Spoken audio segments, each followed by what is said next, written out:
Hello, Brian Jorgensen with Butts Machine Tools. Today we're going to go over JMT PBF 30-200, which is a 10-foot, 220 US tons. It's actually Durma is the manufacturer of this press brake. I'm going to go over the Dell M52. I'm not really going to go over it. I'm just going to show you what I have before I start running it. So we got our punch and die. So we got what we have is punch 2 selected, die 4, material is 1, which is steel.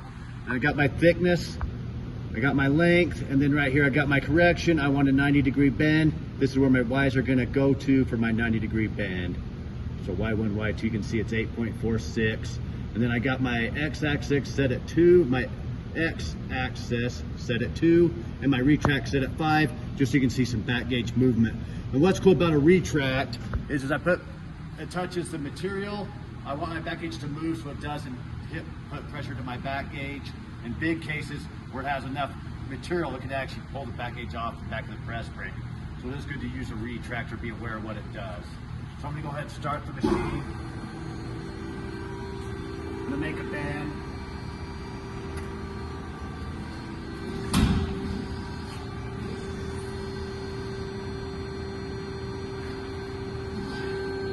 This is got a laser on it.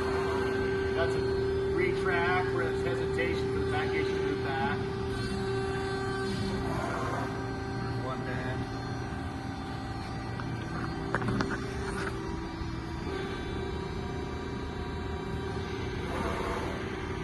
Hesitation.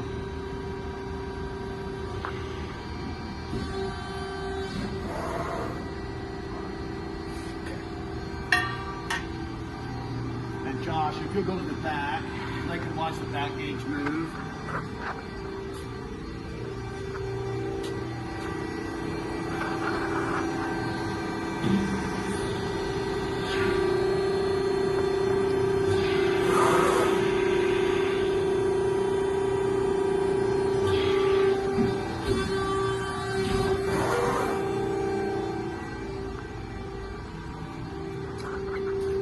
Call us any questions or if you want a quote on this press brake.